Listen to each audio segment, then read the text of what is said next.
Yeah. Hello everybody, I'm Espi.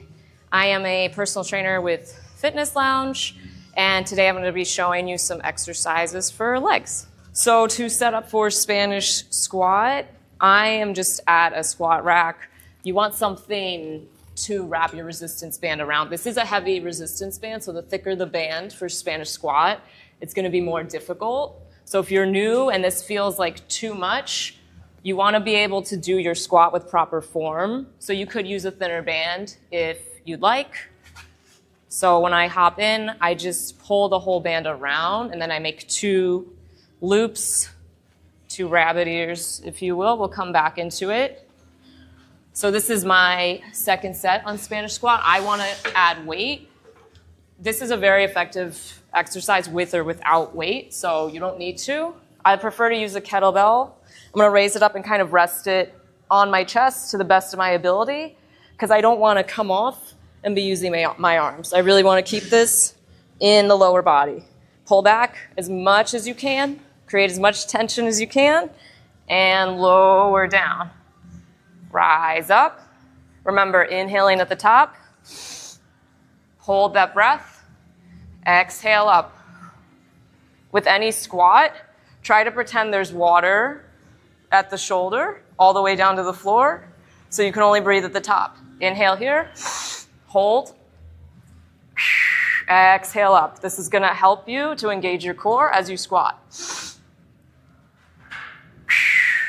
So we're going to do Bulgarian Split Squat. I really like this one because it's a unilateral workout for the legs. So if you feel like one leg is more dominant than the other, this is going to help you kind of even that out. So to start, rule of thumb for measuring out where you should be, you're going to use your bench or your plyo box or your couch or whatever. Extend the leg you're going to start with. Step forward. For me, my legs are a bit longer than my torso, so I like to just step even a little bit further than that. So everybody's a little bit different. You'll kind of know where to go. That back foot rises up. The top of the foot is on the top of the bench. And I'm going to warm up. No weight, just get my body into the feeling of what we're going to do. So I'm going to sit back. Try not to let your chest collapse in. Keep the hips square. Exhale up. Inhale at the top. Hold that breath. Exhale up. Keep the core tight. Also, if you have a weird knee, try to pull the hips back and down so that knee isn't tracking over the toe. So as I come down, I'm sort of pulling myself back, lowering as much as I can, and rising up. Stay strong in this front foot. Keep it at 12 o'clock, and keep the tempo nice and even, controlled, not too fast. Come all the way down. Exhaling up. And try not to internally rotate on the shoulders. Keep it open. Do maybe 10 to 15. Take a mini rest, and then we'll go on to the set with weight. So here we are with the weights. I like to use a kettlebell. I just feel like it's easier for me to grip, but you could use dumbbells. Same thing again. Now it's different with load. Sometimes it feels a little bit easier to maintain your balance. So we'll come down. Exhale up. Another thing about Bulgarian split squats, if you want more glute, hinge the torso forward, keep the back straight, and if you want more quad, just lean back a little bit, and now the exercise is different. And use whatever weight you can use that's challenging enough. So then you're just going to repeat on the other leg. I would say 3 sets. I know people don't love Bulgarians, but repetition's your friend when it comes to developing muscle. So we're doing a different squat now. This one targets your vastus medialis. You guys don't really need to know what that is, but it is good for your knees. I have a lot of clients that have knee pain, so if you want to strengthen that, this is great. You might have noticed I have a couple plates here. That's just to elevate my heels a little bit. Can help you get further into your squat, and also helps you just get into the quads a little bit more. And I also have a resistance band. So I'm going to put this band right over my knees. It's going to add a little bit of resistance. If you're new to squats, it might be nice to have the band just to help you see if there's anything wrong going on. Like if I'm squatting and the band kind of helps you see, oh, I'm caving in on one side. It's just a way to kind of notice where you're at. I'm gonna warm up first. Don't forget my warm up. So I'm gonna come in, just body weight. Once again, taking my time. So for this specific squat, the toes point forward, straight ahead, 12 o'clock. And I'm going to inhale at the top and sit down. Nice and slow, come as low as you're able to. Kind of hold for a second down at the base. You want the blood to go into the muscles. And rise up, bracing the core, pushing back. I want to remind you guys again too, if you do have knee pain and we have this heel elevation going on, you still want to try to avoid the knee going over the toes. So to do that, you're going to hinge your hips more and just push back and away and down. And that way my knees don't track over the toes. For some people, it's not a problem. For others, it can be. So everyone's different. And for this warm up, you're going to do between 10 to 15 reps, whatever feels right for you. Not too fast, not too slow, controlling it on the way up and down. So now I have my weights. I would do 3 sets with the weights, 3 or 4 if you'd like. I'm going to use a dumbbell. I feel like that's easier here, kind of in a goblet squat hold. You could also use a kettlebell, whatever is available to you. Focusing on keeping the feet at 12 again. Once again, I'm going to inhale at the top and sit down as low as you're able to. Hold for a second right here. Exhale up. I'm keeping my core engaged the whole time. But as I exhale up, I kind of deepen that engagement with my core.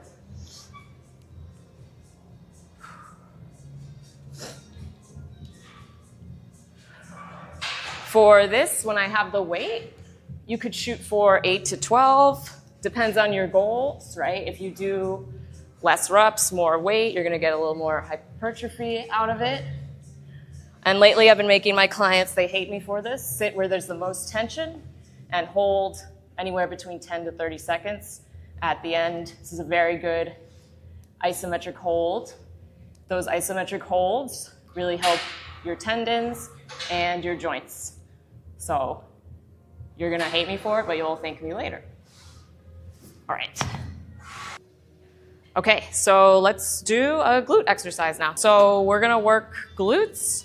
I think hip thrust is probably the best to get your glute maximus, which everybody wants to get nowadays. So to start, you could use a plyo box, or I like to use a bench. We're gonna use the barbell. So this barbell is 45 pounds. If you feel like that's too much for you, you could use a dumbbell and place a mat or a pad beneath and hip thrust with that. Or you could use like an easy bar, something lighter until you get the strength to get to the barbell. That being said, I think some people underestimate themselves. The glutes can do a lot. So you'll be at the barbell in no time if you work it out. What I'm doing now is I'm using this pad. I'm gonna put this over my hips.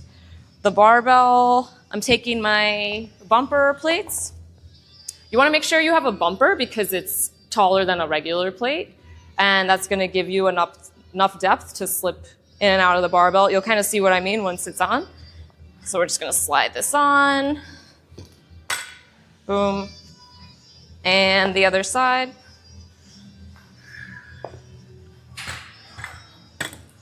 Awesome. And you could also lock the ends. Thank you. Jen was on it. Ah. There we go. Lock them in. Ready? Amazing. Great. So I'm going to show you just the regular way to hip thrust. I really like doing unilateral one side of the body. I think that's great for strengthening. You could do this as a single leg hip thrust. We don't need to worry about that right now. I'm just giving you guys options. So you're gonna come in, and because now we have the bumper plate, we have the depth to roll this. We're gonna drive it over.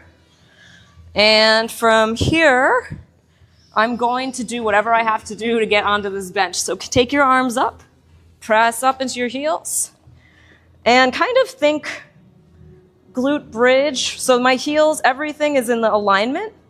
My feet are in line with my hips. My knees are over my heels. And I'm gonna tuck my chin just to protect my neck. I'm bracing my core. Make sure you grip your barbell. If you let it go, it's gonna slide all over the place. So hang on here. Maybe scoot down a little bit further so my back is on the bench. I'm gonna inhale at the top, lower down as low as you can, and exhale up. When you do the thrust, you wanna go pretty quickly. You can lower down nice and slow.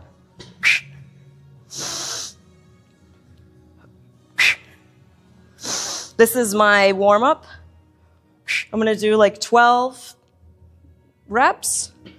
Whatever feels right for you. You wanna make sure you're feeling it in your glutes, not your back, and not your quads. Also, when I'm done with my reps, I'm gonna hold and squeeze. So I'm gonna hold and squeeze 10 to 15 seconds. And this is gonna help you feel your glutes and everything's gonna be burning. And when you're done, you gently lower it down all the way. So this is a variation I really like, just to even out the glutes. If you feel like one side of your body is stronger, we're gonna do a single leg hip thrust. When you come in, you're gonna come in the same way you did with both feet. So don't try to use one foot to come up. It's gonna be annoying. Just use your whole body. Get on up here. Make sure everything is even first. Use your body to measure yourself. So your hips are in line, your feet are in line with your hips. My knees are over my heels, okay? And then from here, I'm gonna work my right glute first. Just extend that left leg. Use your arms to help balance you out. And then we're gonna inhale at the top and lower down as low as you can. Exhale, engaging the core. Making sure that thrust is strong. Try to keep your hips square. Squeeze the glute at the top. And when you're done with your reps, we would do 10 to 12. Hold here. You're gonna really feel the burn in that right glute. Make sure you're breathing. Don't panic. And when you're done, you're gonna lower all the way down. So then we're gonna switch sides. Come back in. If you want like 30 seconds of rest in between, you can. Also in general, between sets, I would say rest as much as you need. There's a lot of studies about 2 to 3 minutes being really good, especially for growing muscle. So you don't want to hate the gym, just listen to your body. So we're set up on our other side. Did I do this side already? I'm tripping. No, I didn't. Okay, so this is the other side. And lower down. Trying to make sure everything's in alignment. And you might notice humans are not symmetrical. One side is stronger than the other, then that's fine. That's part of why we're doing a single leg hip thrust right now, is to kind of even out those imbalances. So same thing here, I'm gonna hold. Shoot for 10. Make sure you're breathing, tighten the core, keep the chin tucked, really engage the glute. Try not to let your hips come down. And lower all the way down. Thank you guys so much for watching. Go ahead, like and subscribe this video. Definitely follow us so you can get more workout and training tips. Good luck. Thank you.